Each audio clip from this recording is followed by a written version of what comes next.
అందరికీ ప్రభువైన యేసుక్రీస్తు శ్రేష్టమైన నామములో శుభములు. Praise the lord. ఒకసారి మనం త్వరగా వాక్యం దగ్గరికి వెళ్దాం. యోవేలు గ్రంథము 2వ అధ్యాయము, book of Joel chapter 2 from verse 25. యోవేలు గ్రంథము 2వ అధ్యాయము 25-26 వచనాలు మనం చదువుకుందాం. మీరు కడుపారా తిని తృప్తి పొంది మీ కొరకు వింత కార్యములు జరిగించిన మీ దేవుడైన యెహోవా నామమును స్తుతించినట్లు నేను పంపిన మిడతలను, గొంగళి పురుగులను, పసర పురుగులను, చీడ పురుగులను అను నా మహాసైన్యము తినివేసిన సంవత్సరముల పంటను మీకు మరలా ఇత్తును. నా జనులు ఇక ఎన్నటికిని సిగ్గునొందరు. Praise the Lord. మలాకి 4వ అధ్యాయము 5-6 వచనాలు చదువుదాం.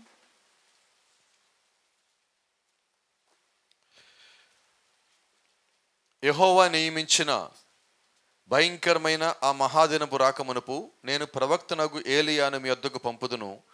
నేను వచ్చి దేశమును శపించకుండునట్లు అతడు తండ్రుల హృదయమును పిల్లల తట్టును, పిల్లల హృదయములను తండ్రుల తట్టును తిప్పును. ఆమేన్. Praise the Lord. అలాగే ఒకసారి అపోస్తలుల కార్యములు 2వ అధ్యాయము, book of Acts chapter 2 from verse 1. పెంతెకొస్తు అను పండుగ దినము వచ్చినప్పుడు అందరూ ఒక చోట కూడి ఉండరి. అప్పుడు వేగముగా వీచు బలమైన గాలి వంటి ఒక ధ్వని ఆకాశం నుండి అకస్మాత్తుగా వారు కూర్చుండున్న ఇల్లంతయు నిండెను. మరియు అగ్నిజ్వాలల వంటి నాలుకలు విభాగింపబడినట్టుగా వారికి కనబడి వారిలో ఒక్కొక్కరి మీద వాలగా అందరూ పరిశుద్ధాత్మతో నిండిన వారై ఆ ఆత్మ వారికి వాక్శక్తి అనుగ్రహించిన కొలది అన్య భాషలతో మాట్లాడసాగిరి. Praise the lord.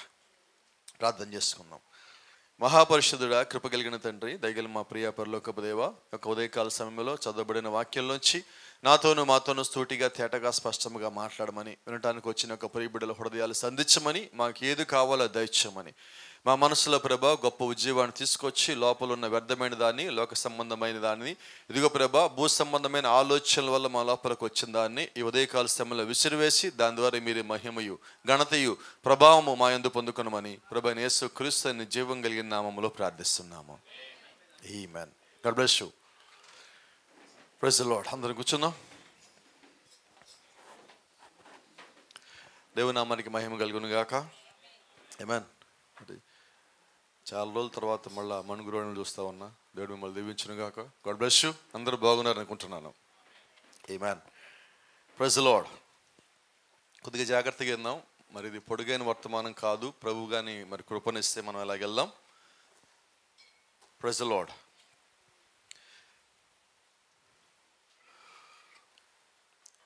పునరుద్ధరణ గురించి కొద్ది సంగతులు మనం మాట్లాడుకొని పోతా ఉన్నాం. పునరుద్ధరణ అంటే తిరిగి దాని స్థానంలో దాన్ని పెట్టడం. ఎప్పుడు పునరుద్ధరణ చేస్తామంటే ఏదైనా ఒకటి పడిపోతే దాన్ని తిరిగి దాని స్థానంలో పెడతాం. ఈరోజు దేవుడు చేస్తున్న పని ఏంటంటే పడిపోయిన మానవ జాతిని పడిపోవటానికన్నా ముందు ఎలాగుందో తిరిగి దేవుడు ఎక్కడ పెడుతున్నాడు. చాలా జాగ్రత్త అండి. మనం పెట్టడం లేదు, దేవుడు పెడుతున్నాడు. ఇప్పుడు మనం ఎక్కడున్నామంటే పడిపోయిన మానవాళిలో ఉన్నాం. ఇప్పుడు దేవుడు ఎక్కడున్నాడంటే పడిపోయిన మానవాళిని పడిపోవటానికన్నా ముందు ఎలాగైతే ఉన్నారో తిరిగి దేవుడు ఎలా కడుతున్నాడు. So God is working now. ఇప్పుడు జరుగుతున్న సంగతి ఏంటంటే నీవు పని చేయట్లా, నేను పని చేయట్లా, దేవుడు పని చేస్తున్నాడు. అయితే ఆశ్చర్యం ఏంటంటే దేవుడు నీలో నుంచి నాలోంచి పని చేస్తున్నాడు. ఇప్పుడు దేవుడు సంఘంలో పని చేస్తున్నాడు. So God is restoring everything in the church. ఇప్పుడు దేవుడు చేస్తున్న పని ఏంటంటే సంఘములో ఆయనే సమస్తము పునరుద్ధరిస్తూ ఉన్నాడు. So God is restoring. పునరుద్ధరణ చేసేవాడు దేవుడు, పునరుద్ధరణ చేస్తున్నవాడు దేవుడై ఉన్నాడు. దేవుని నామానికి మహిమ కలుగును గాక. కాబట్టి గమనించండి, నో వన్ కెన్ రెస్టోర్. ఏ ఒక్కడు పడిపోయిన దాన్ని తిరిగి లేవనెత్తలేడు. పడిపోయిన మానవ జాతి యొక్క పాపాన్ని ఏ మనిషి తీయలేడు, ఏ ప్రవక్త తీయలేడు, అపోస్తలు తీయలేడు, 5 రకాల పరిచర్ల వాళ్ళు తీయలేడు. ఎవరు తీయగలదంటే ప్రభు యేసుక్రీస్తు మాత్రమే తీయగలడు. ఎందుకే రక్తము కార్చాడంటే పడిపోయిన మానవ జాతిని విమోచించాలి కాబట్టి రక్తము కార్చాడు. ఈ రక్తము కార్చడం అనేది పునరుద్ధరణలో ఒక భాగమై ఉన్నది. మానవ జాతి నిలబెట్టడంలో అది శ్రేష్టమైన భాగమై ఉన్నది. దాని తర్వాత భాగం ఏంటో తెలుసా? విమోచించటము. రక్తము కార్చి ఆయన విమోచన చేస్తున్నాడు. ఈరోజు నీవు నేను దేని కొరకని ఎదురు చూస్తున్నామంటే ఒక్కదాని కొరకే, విమోచన దినము సమీపమవుతా ఉన్నది. బైబిల్ చెప్తా ఉన్నది, మీ విడుదల సమీపించింది కనుక మీరు తలలెత్తుకొనుడి. మీ విమోచన దినం సమీపించింది కాబట్టి ఇప్పుడు మనం తలలెత్తుకొని జీవించాలా. అంటే దేవుడు చెప్పిన ఆ వాగ్దానంలో దేవుడు చేస్తున్న పునరుద్ధరణ చివరి భాగంలో ఈరోజు నీవు నేనున్నాం. ఇది ఎంత గొప్ప ధన్యకరమైన కాలం అంటే, ఎంతోమంది గొప్పవారు పరిశుద్ధులు ఎదురు చూశారు ఈ కాలం కొరకు. అయితే దేవుడు వాళ్ళందరినీ పక్కకి నెట్టి, దేవుడు నన్ను ప్రేమించి, ఆయన ఈ కాలంలో ఉండాలని ఎవరైతే ఆశపడ్డాడో వాళ్ళని ప్రేమించి వారిని దేవుడు భూమి మీద పంపించున్నాడు. ఆమేన్. సో అందుకని చూడండి, ఈ కాల ప్రవక్త అంటాడు, వారు అక్కడ ఉండవలసి ఉన్నారు. ఎప్పుడు? ఈ సంఘకాలంలో ఎవరు ఇక్కడ ఉండవలసి ఉన్నారో దేవుడు జగత్ పునాది కన్నా ముందుగానే ఆలోచన చేస్తున్నాడు. అంటే జాగ్రత్తగా గమనిస్తే పునరుద్ధరణలో ఎవరు ఉండాలో దేవుడు ఆలోచన చేస్తున్నాడు. ఆయన మలాకీతో మాట్లాడేటప్పుడు, ఇదిగో నేను భూమిని శపించడానికన్నా ముందుగా ఏలియా యొక్క ఆత్మ కలిగిన వ్యక్తిని పంపుదును, అతను వచ్చి నేను భూమిని శపించుకుంటున్నట్లు తండ్రుల హృదయం వైపు పిల్లల హృదయాల్ని తిప్పుతానంటున్నాడు. అంటే దేవుడు కొరకు హృదయము తిప్పబడే ప్రజలు అక్కడ ఉండాలి. నిజమేనా? అంటే ఇప్పుడు ప్రవక్త వచ్చే సమయానికి దేవుడు ప్రజలు భూమి మీద ఉండాలి. దేవుడు ఒక ఆలోచనలో మలాకీలోంచి మాట్లాడినప్పుడే ఆయన మలాకీ ప్రవక్తను చూస్తున్నాడు, ఆ పంపబోయే ప్రవక్తను చూస్తున్నాడు. ఆ ప్రవక్త కొరకు దేవుడు ప్రజల్ని సిద్ధపరిచి కూడా ఉన్నాడు. So everything is a plan of God. ప్రతి ఒక్కటి కూడా దేవుడు ఒక ఆలోచన అయి ఉన్నది. ఈరోజు దేవుడు చేస్తున్న పని ఏంటంటే ఒకటే, ఆయన ఒక ఆలోచనని ఆయన ఉనికిలోకి తీసుకొస్తా ఉన్నాడు. ఆయన ఆలోచనలో మనం భాగమై ఉన్నాం. మనం ప్రత్యేకమైన వారం ఎలాగయ్యామంటే దేవుడు ఒక ఆలోచనలో భాగమై ఉన్నాం. పడిపోయిన మానవ జాతిలో మనం ఉండటము ఆయన ఒక ప్లాన్ అయినండి. మలాకీతో మాట్లాడటం ఆయన ఒక ప్లాన్ అయి ఉన్నది. మలాకీలో చెప్పిన ఏలియా ఆత్మని భూమి మీద పంపించే సమయానికి ఆయన ప్రజలు భూమి మీద ఉండటం ఆయన ఒక ప్లాన్ అయి ఉన్నది. ఆ ప్లాను జరుగుతున్న కాలంలో మనము భూమి మీద ఉండటం కూడా దేవుడు ఒక ప్లాన్ అయి ఉన్నది. ఎందుకని ఈ మాట అంటున్నానంటే, ఈరోజు ఇదే వర్తమానము భూమి మీద అందరికి వెళ్ళినది. దాదాపుగా అన్ని దేశాలకు వెళ్ళింది. ప్రతి ఒక్కరిని చేరిందో లేదో తెలియదు, కానీ ప్రతి దేశం అయితే చేరుకున్నది. అయితే మీరు కానీ గమనించినట్లయితే ఇంతమంది దగ్గరికి పోతున్నా ఎంతమంది అంగీకరిస్తున్నారు? కారణం ఏంటంటే, ఆ హృదయము ఎవరైతే దేవుడు వైపు తిప్పబట్టడానికి దేవుడు సిద్ధపరిచారో వాళ్ళు మాత్రమే ఈ వర్తమానము ద్వారా దేవుడు వైపు తిరగలరు. So it's a plan of God. మీరు వెళ్ళి ఎంత బోధించండి, ఎంత చెప్పండి, వాళ్ళు ఎంత హెచ్చరించండి, ఎంత గద్దించండి, లాస్ట్కి దేవుడు ఒక ఆలోచనలో వాళ్ళు ఉంటేనే వాళ్ళు తిరిగేది. హల్లెలూయా.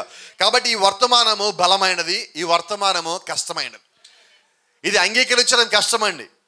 అంగీకరించిన దాని ప్రకారంగా జీవించడం కష్టం. దీంట్లో లోపాలు ఎతికే వాళ్ళు ఉన్నారు, దీన్నే జీవితమైన బ్రతికే వాళ్ళు ఉన్నారు. ఈ ఇద్దరు ప్రజలు కూడా ఈరోజు వర్తమానంలో ఉన్నారు. దేవుడిచ్చిన బయలుపాటును కలిగిన వారు ఉన్నారు, వాళ్ళకు వచ్చిన జ్ఞానాన్ని బయలుపాటు అనుకుని చెప్పుకొని తిరిగే వాళ్ళు ఉన్నారు. ఈ ఇద్దరు కూడా దేవుడు ఈ కాలంలో పెట్టున్నాడు. అయితే నిజమైనది ఏదో తెలియాలంటే అబద్ధం పక్కనే ఉండాలి, అబద్ధాన్ని బట్టే నిజమైనది తెలియాలి. అపోస్తలుడైన పౌలు అంటున్నాడు కొరింథీయులకు రాసిన పత్రికలో, ఇదిగో మీరు ప్రభురాత్రి భోజనాన్ని కూడి వచ్చినప్పుడు మీలో మీకు భిన్నాభిప్రాయములు ఉండక మానవు. ఎవడు శ్రేష్టమైన వాడో తెలియటానికి దేవుడే ఏర్పాటు చేశాడు. అవునా? అంటే ఇప్పుడు మనం సరిగా ఉండాలన్నా ఉండలేకపోతున్నామన్నా కారణము నీవు కాదు, దేవుడు ఒక ఆలోచన, ముందట ఆలోచన. ఒకవేళ నేను సరిగా లేకపోతే దేవుడు నీకు గొప్ప అవకాశం ఇచ్చున్నాడు. పోయినసారి కూడా మాట్లాడాను, పోయిన వారం కూడా, మళ్ళీ మీకు జ్ఞాపకం చేస్తున్నా. నువ్వు దేవుణ్ణి అడిగితే ఆయన ఇప్పటికే నిన్ను మార్చగలడు. హల్లెలూయా. దేవుడు ఒక ఆలోచన ఏంటి, ఎందుకు నిన్ను మారుస్తాడంటే దానికి ఒక రుజువు చెప్తాను నేను. దేవుడు ఒక ఆలోచన ఏంటంటే, దేవుడు ఒక పరిచర్య ఏంటంటే నశించిపోవుట దేవుడికి ఇష్టం లేదు. నేను నశించిపోతున్నాను ప్రభువా, నాకు ఇలా జీవించడం ఇష్టం లేదు, నాకు ఈ జీవితం ఇష్టం లేదు, నాకు ఈ సాక్ష్యం ఇష్టం లేదు, నా మీద పడ్డ ఈ నింద నాకు ఇష్టం లేదు ప్రభువా, నువ్వు ఇప్పటికీ తిరిగినా he is ready to accept you. ఆయనను అంగీకరించడానికి ఆయన ఈ గడియ ఇప్పుడు ఈ ఆదివారము ఈ ఉదయకాల సమయంలో నీ పక్కన నిలబడి ఎదురు చూస్తూ ఉన్నాడు. ఆయన ఆయనకి కావాల్సిన నువ్వు మార్పు చెందటము, పరిపూర్ణమైన మార్పు. ఆయన ఒక ఆలోచనలో నువ్వు ఎలాగైతే నిలబడాలని దేవుడు కోరుకున్నాడో అట్టి విధముగా నువ్వు మారతానంటే నీకు ముందు సహాయం చేసేది ఆయన. నువ్వు నిర్ణయం తీసుకుంటే నీ తరపున తీర్మానం చేసుకోవడానికి కావలసిన శక్తినిచ్చేది ఆయనే. హల్లెలూయా, praise the Lord. See, no one can give you. ఈరోజు ఏ ఒక్కడు కూడా నువ్వు వెనక్కి తిరిగి రావటానికి కావలసిన శక్తి నీకు ఇవ్వలేడు. అవునా? ఇక్కడ ఒక మాట చెప్తాను. మీ జీవితంలో మీరు కోల్పోయినది మీకు తిరిగి ఇచ్చేవాడు ఎవడు? మీ కుటుంబంలో మీ బంధువులు ఎవరు? మీ స్నేహితులు ఎవరు? మీ కులంలో మతంలో ఎవరు? ప్రాంతంలో జాతిలో భాషలో ఎవరు? ఎవరు లేరండి. మీరు కోల్పోయింది తిరిగి ఇవ్వగలిగింది ప్రభువైన యేసుక్రీస్తు మాత్రమే. ఆమేన్. ఏంటి రెస్టోరేషన్ అంటే? పునరుద్ధరణ అంటే ఏంటంటే నువ్వు కోల్పోయిన దాన్ని తిరిగి నీకు మళ్ళా ఇవ్వటం. హల్లెలూయా. ఏం కోల్పోయావు? మనం చాలామంది అంటారు, నా వయసు కోల్పోయానండి, అందం కోల్పోయానండి, జుట్టు కోల్పోయానండి, ఆరోగ్యం కోల్పోయానండి, సంపద కోల్పోయానండి, ఆస్తి కోల్పోయానండి, ఇల్లు కోల్పోయానండి, చాలా చెప్తున్నారు. అయితే నీకు తెలియాల్సింది ఒకటి, అసలు నువ్వు కోల్పోయింది ఏంటో తెలుసా? నిత్య జీవం. ఇప్పుడు దేవుడు నీకు ఇస్తానన్నది భూమి మీద కోల్పోయిన వాటిని తిరిగి కాదు, నువ్వు ఏదైతే పోగొట్టుకొని కిందకు వచ్చున్నావో అది నీకు ఇస్తానంటున్నాడు. Is promising eternity to every soul that was in the mind of Christ before the foundation of the world. దేవుడు ఒక ఆలోచనలో జగత్ పునాది కన్నా ముందుగా ఆయనలో ఏ జీవి ఏ ఆత్మ అయితే ఉన్నదో వారు భూమి మీదకి వచ్చి వారి నిత్య జీవాన్ని కోల్పోయి ఉండగా, పడిపోయిన మానవ జాతిలో వాళ్ళు జీవిస్తూ ఉండగా దేవుడు అంటున్నాడు వారికి ఒక వాగ్దానం ఇస్తున్నాను. ఆ వాగ్దానం ఏంటంటే మీరు కోల్పోయిన నిత్య జీవం మళ్ళా నేను మీకు తిరిగి ఇచ్చేవాడిగా ఉన్నాను. హల్లెలూయా, ప్రైజ్ ది లార్డ్. దీనికి ఒక మాట చెప్తాను. కొంచెం కోపం రావచ్చు నా మీద, కానీ మీరు మంచివాళ్ళు, కోపం తెచ్చుకోరు నా మీద.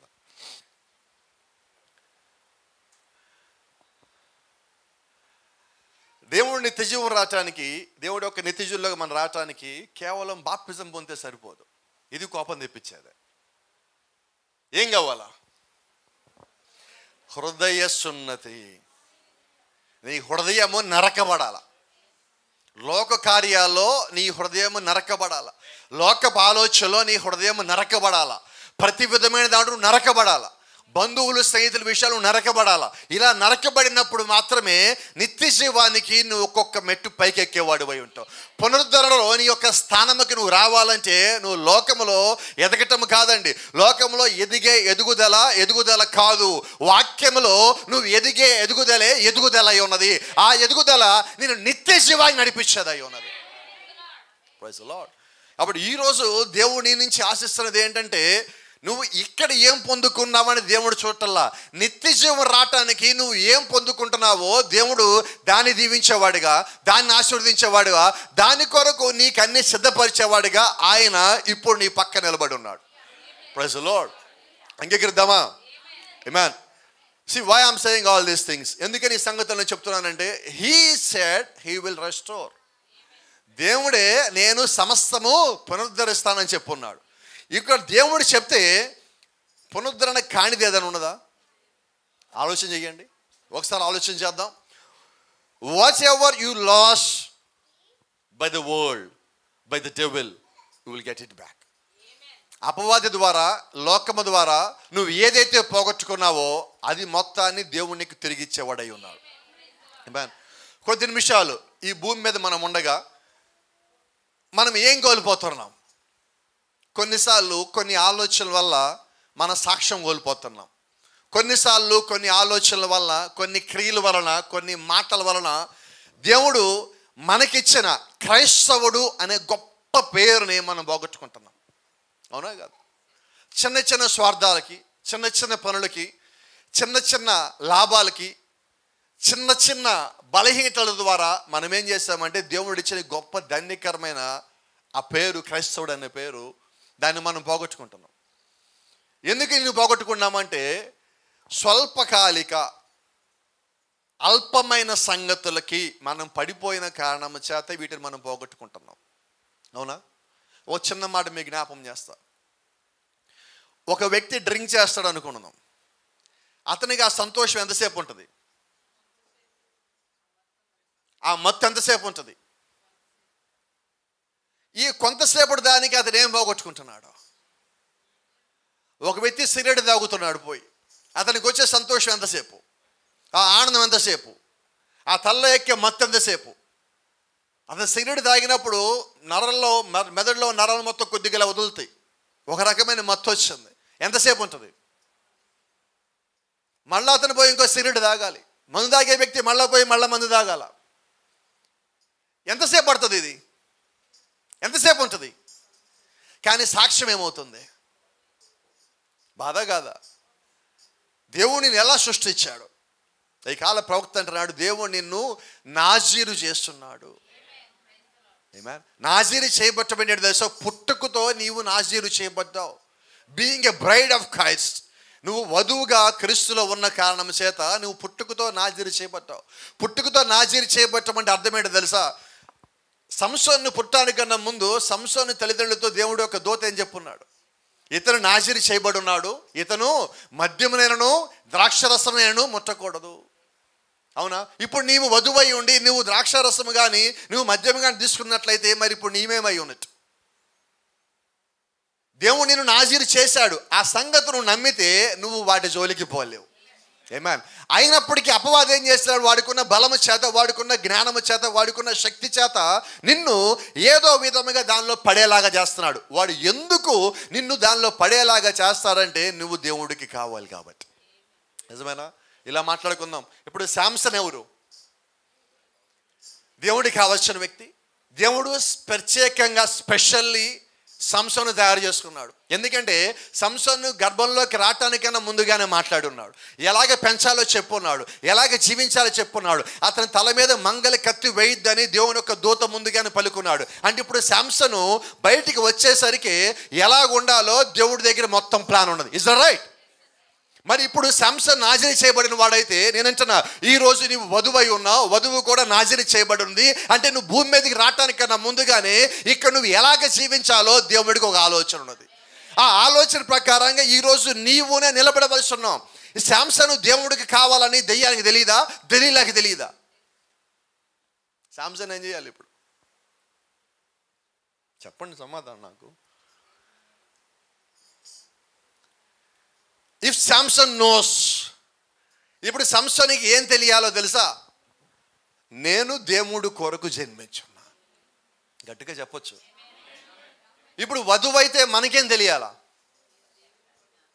అవునా? ఇప్పుడు అపవాది ఎందుకు నీ మీద దాడి చేస్తాడు? సంసోను మీద ఎందుకు దాడి చేశాడు? గట్టిగా చెప్పండి, త్వరగా చెప్పండి.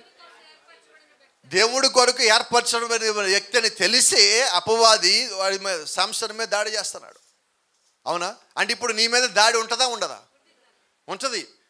ఇప్పుడు నువ్వు సంసోను కాలంలో లేవు, ఇంకా జ్ఞానం ఎక్కువ ఉన్న కాలంలో ఉన్నావు.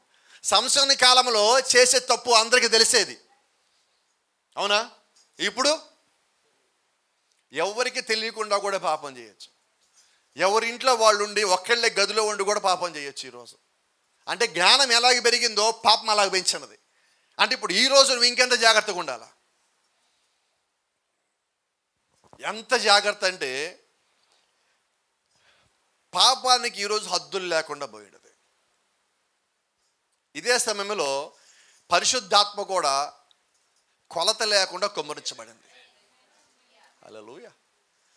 ఏ ప్రజలు దేని కొరకు పిలువబడ్డారో ఆ ప్రజలు దాని కిందకి వచ్చేసారా రావాలా? గట్టిగా రావట్లే ఎక్కడ సమాధానం. అలా చెప్పకుండా నాకు అనుమానంగా వస్తుంది. దేని కొరకు పిలువబడిన ప్రజలు దాని కిందకి వెళ్ళిపోతారండి. అవునా కదా? ఇప్పుడు నిజంగా నువ్వు పరిశుద్ధాత్మ కొరకు పిలువబడిన వాడు అయితే, వధువుగా పిలువబడిన వారికి అయితే దేవుడు యొక్క ఆత్మ కిందకి నువ్వు రావలసి ఉన్నావు. నువ్వు ఇప్పటికే వచ్చి ఉండవలసి ఉన్నావు. అయితే అపవాది నీ మీద దాడి నువ్వు పరిశుద్ధాత్మ కింద ఉన్నప్పటికి కూడా వాడు చేసేవాడిగానే ఉంటాడు. అయితే దేవుడు నీ పక్షాన ఉన్నాడు. ఎందుకంటే ఆయన ఆత్మ ఆయన ద్వారా పంపబడినది. ఆయన ఆత్మ కింద ఉన్న వారిని కాపాడే బాధ్యత సంపూర్ణంగా దేవుడిదై ఉన్నది. దేవుని నామానికి మహిమ కలుగును గాక. సో ప్రాఫిట్ ఒక మాట చెప్తున్నాడు, ఈరోజు సంఘము ఒక స్థితిలో నిలబడి ఉన్నది అన్నాడు. ఏంటి ఆ స్థితి అంటే, ఒక పక్కన అపవాది లాగుతావు అంటే ఇంకో పక్కన దేవుడు యొక్క ఆత్మ లాగుతా ఉంది అన్నాడు. ఈరోజు సంఘం అంటే మనమంటే వ్యక్తులం. అంటే ప్రతి ఒక్క వ్యక్తిని కూడా అపవాది ఉచ్చులోకి పడేయటం కోసం వాడు లాగుతా ఉన్నాడు. దాని నుంచి బయటికి రావడానికి పరిశుద్ధాత్మ లాగుతా ఉన్నాడు. పరిశుద్ధాత్మ దేని కొరకు లాగుతా ఉన్నాడంటే నిన్ను నీ స్థానంలోకి తీసుకురావటానికి. నీ స్థానంలోకి నిన్ను తేటం అంటే ఏంటో తెలుసా? నిన్ను పరిపూర్ణంగా పునరుద్ధరణ చేయటం అయి ఉన్నది. ఆమేన్. దేవుని నామానికి మహిమ కలుగును గాక. See, by the dark powers, by the carnal minds, by the human beings, by the world, whatever you lost, God will restore you. ఈ భూ సంబంధమైన జ్ఞానము చేత, చీకటి శక్తుల చేత, ఈ మానవుల చేత, ఈ లోకము చేత నువ్వు ఏదైతే కోల్పోయి ఉన్నావో అది మొత్తము దేవుడు నీకు తిరిగి ఇచ్చేవాడై ఉన్నాడు. హల్లెలూయా. గమనించండి, కొన్నిసార్లు మన కుటుంబంలో స్త్రీలు కానీ పురుషులు కానీ చాలా సందర్భాల్లో, చాలా మాటల్లో మనం చేసిన పనుల ద్వారా, దేని ద్వారా అయినా కానీ మన కుటుంబంలో సాక్ష్యాన్ని కోల్పోయి ఉంటాం. అవునా? అయితే నీ జీవిత కాలంలో నీ చివరి గడిపేంత వరకు నీవు నీ సాక్ష్యమును కోల్పోయిన వ్యక్తిగానే ఉండొద్దు. నువ్వు దేవుళ్ళో ఉన్నావా, వాక్యంలో ఉన్నావా, ఆత్మ కింద ఉన్నావా? నీ సాక్ష్యాన్ని ఎలాగ మెరుగుపరుచుకోవాలో దినదినము నువ్వు ప్రార్థించి నీ జీవితాన్ని, నీ మాటలని, క్రియలను మెరుగుపరుచుకుంటూ ముందుకు వచ్చేసి ఆ పాపపు జీవితంలోంచి నువ్వు పూర్తిగా బయటకు వచ్చేవాడు అయి ఉంటావు. ఇప్పుడు దేవుడు మనల్ని పిలుస్తున్నది ఏంటంటే నువ్వు ఎలాగున్నావో అలాగొచ్చేయి. నువ్వు ఎక్కడున్నావో ఎలాగున్నావో ముందు అలాగొచ్చేయి. వచ్చి నువ్వు వాక్యం వింటావు అంటే ఏది తప్పో ఏది ఒప్పో పరిశుద్ధాత్మ నీకు బయలుపరుస్తాడు. పరిశుద్ధాత్మ నీకు బయలుపరిచిన తర్వాత నువ్వు చేయాల్సిన మొదటి పని ఏంటంటే నీ జీవితంలో ఏదైతే తప్పో, పొరపాటో, పాపమో నీ ద్వారా అనుకోకుండానో, కావాలనో, ఉద్దేశపూర్వకుండానో, తెలియకుండానో జరిగినదో వాటిలోంచి బయటికి రావటానికి దేవుడు నీకు అన్ని దారులు తెరిచిపెట్టాడు. ఇప్పుడు చేయాల్సిందల్లా ఏంటంటే నేను ఒప్పుదలకి రావాలా. అవునా? ఈరోజు అన్నిటికన్నా అత్యంత కష్టమైన సంగతి పునరుద్ధరణలోకి అనేక మంది రాలేకపోవటానికి, దేవుడి యొక్క వాక్యాన్ని సంపూర్ణంగా గ్రహించలేకపోవటానికి కారణం ఏంటంటే మన లోపల ఉన్న వ్యక్తి మనల్ని ఒప్పుదలకి రానియకుండా చేయటం. అవునా? ఇది మీకు చిన్న విషయం, త్వరగా అర్థం కోసం చెప్తున్నాను.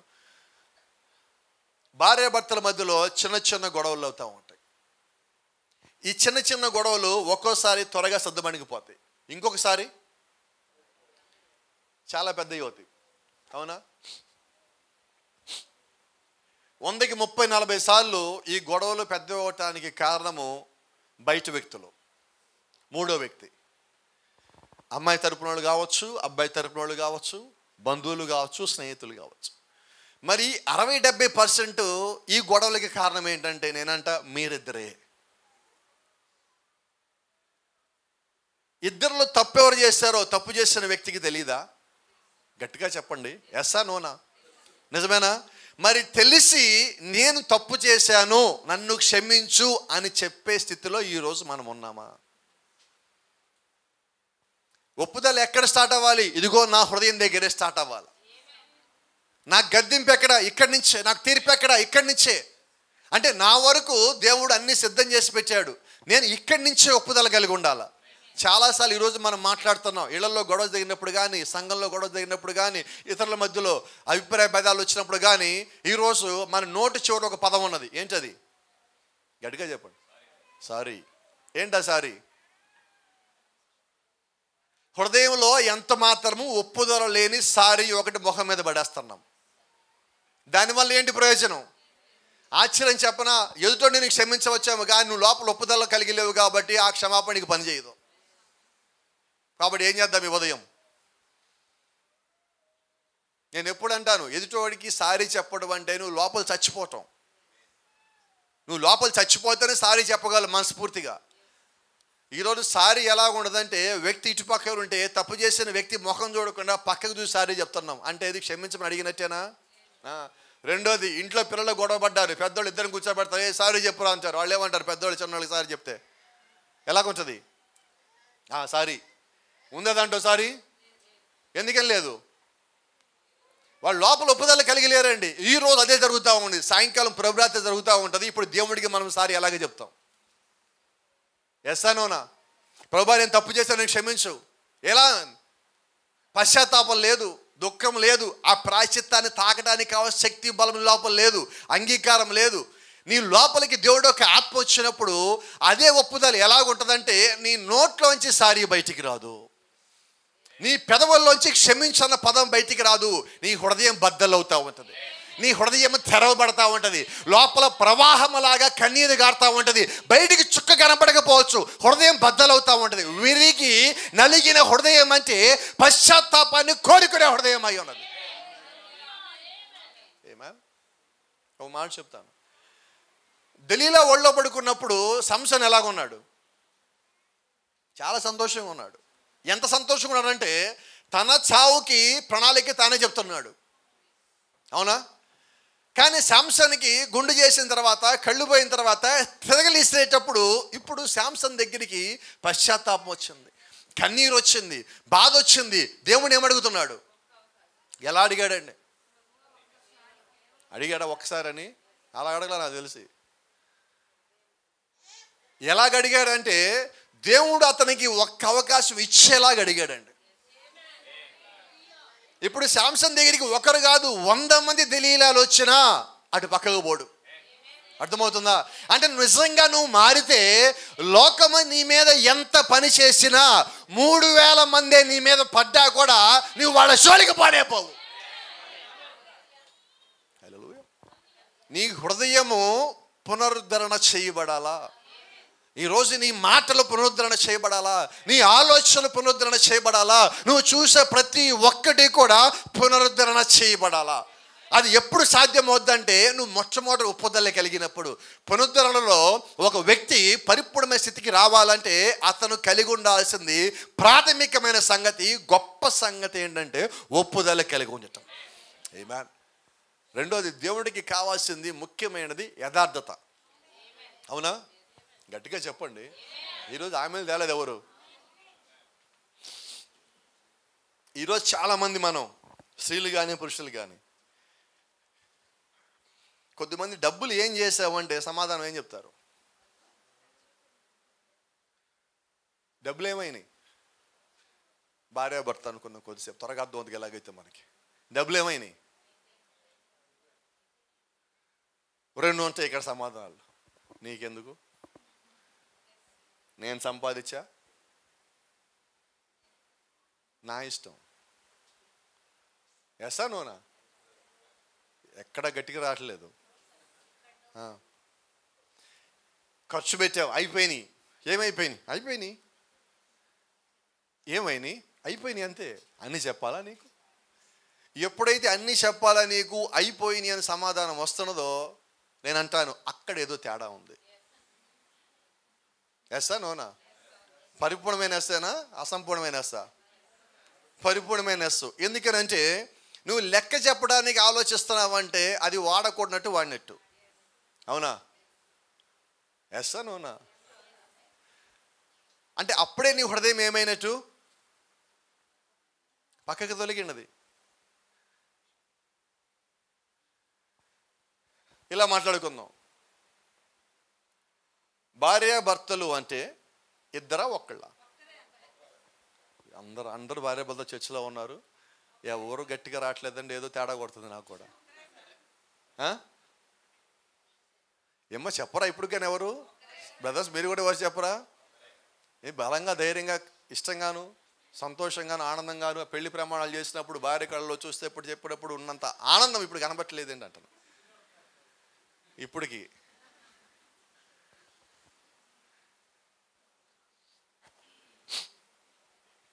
ఇద్దరు ఒక్కటైనప్పుడు బైబిల్ అంటుంది ఇక మీదట వారిద్దరు కాక ఏక శరీరము. ఇప్పుడు ఏక శరీరంలో రహస్యాలు ఉంటాయా? మరి ఏంటి? ఏ ఇంట్లో లేవు రహస్యాలు చెప్పండి. మా ఇంట్లో రహస్యాలు లేవని చేతులు ఎత్తండి. అయిపోయా. అవునా కదా? అంటే సంగతి ఏంటి? ఇప్పుడు పెళ్ళైతే చేసుకున్నాం కానీ నీ మొబైల్ నీదే, నా మొబైల్ నాదే. ఆమెకి ఇష్టమైన ఆమె వండుకుంటుంది, ఈయనకి ఇష్టమైన ఈయన వండుకుంటాడు. ఈయన కానీ వంట వస్తే ఏంటి జీవితం అంటున్నా? అంతేనా? ఎవరి జీవితానికి వాళ్ళు బతికేటట్టయితే మీకు పెళ్ళిళ్ళు అక్కర్లా. మీరు ఇద్దరు ఒక్కటిగా ఉందామనుకుంటేనే పెళ్లి చేసుకున్నారు. చచ్చేదాకా అట్టు ఉండాల్సిందే. ఏం రావాలి? ఆమె ఇష్టం లేకపోయినా ఒప్పుకోని ఈ సంగతికి. చేసుకోబోయే వాళ్ళకి కూడా చెప్తున్నా, కష్టమైన నష్టం రాని, భారం రాని, ఏం వచ్చినా, వ్యాధి ఏదొచ్చినా ఇద్దరు కలిసే ఉండాలా. అలాగే ఇష్టపడితేనే చెప్పండి, లేకపోతే నడవదు. ఎందుకంటే ఈరోజు నువ్వు చివరి గడికి వచ్చున్నావు, ఇంకా నువ్వు ఇంట్లో వాళ్ళతోనే పరిపూర్ణమైన ఒప్పుదలకి, ఒక ప్రేమకి రాలేకపోతే, కనిపించే నీ సహోదరుని నువ్వు ప్రేమించలేకపోతే, కనబడని దేవుడు ఎక్కడి నుంచి ప్రేమిస్తావు? అవునా? ఇంట్లో భార్యను ప్రేమించేవాడు పరలోకంలో దేవుడిని ప్రేమిస్తాడంటే ఎట్ట నమ్మాలా? ఇంట్లో భర్తను ప్రేమించలేమో వచ్చి నేను పరలోకానికి వెళ్ళిపోతాను ఎట్ట నమ్మాలా? అవునా? అంటే ఇప్పుడు ఇద్దరు ఏం చేయాలా? కోపడు మాకండి. చాలామంది, వెరీ గుడ్ బాయ్, చాలామంది ఈరోజు కూడా ప్రేమ అంటే ఏమనుకుంటారంటే ఎదురు కూర్చొని చూసుకోవడం అనుకుంటారు. కాదండి, అది కథల్లోనూ, సినిమాల్లోనూ, సీరియల్లో నడుస్తుంది, జీవితంలో నడవదు, చచ్చిపోతాం అట్లుంటే. అవునా? కాబట్టి జ్ఞాపకం పెట్టుకోండి, మీరు పెళ్ళికి ముందు ఏమనుకున్నారో, ఏం మాటలు అనుకున్నారో, ఎంగేజ్మెంట్ అయిన దగ్గర నుంచి పెళ్లి చేసుకునే లోపు అవన్నిట్లో 100కి 90%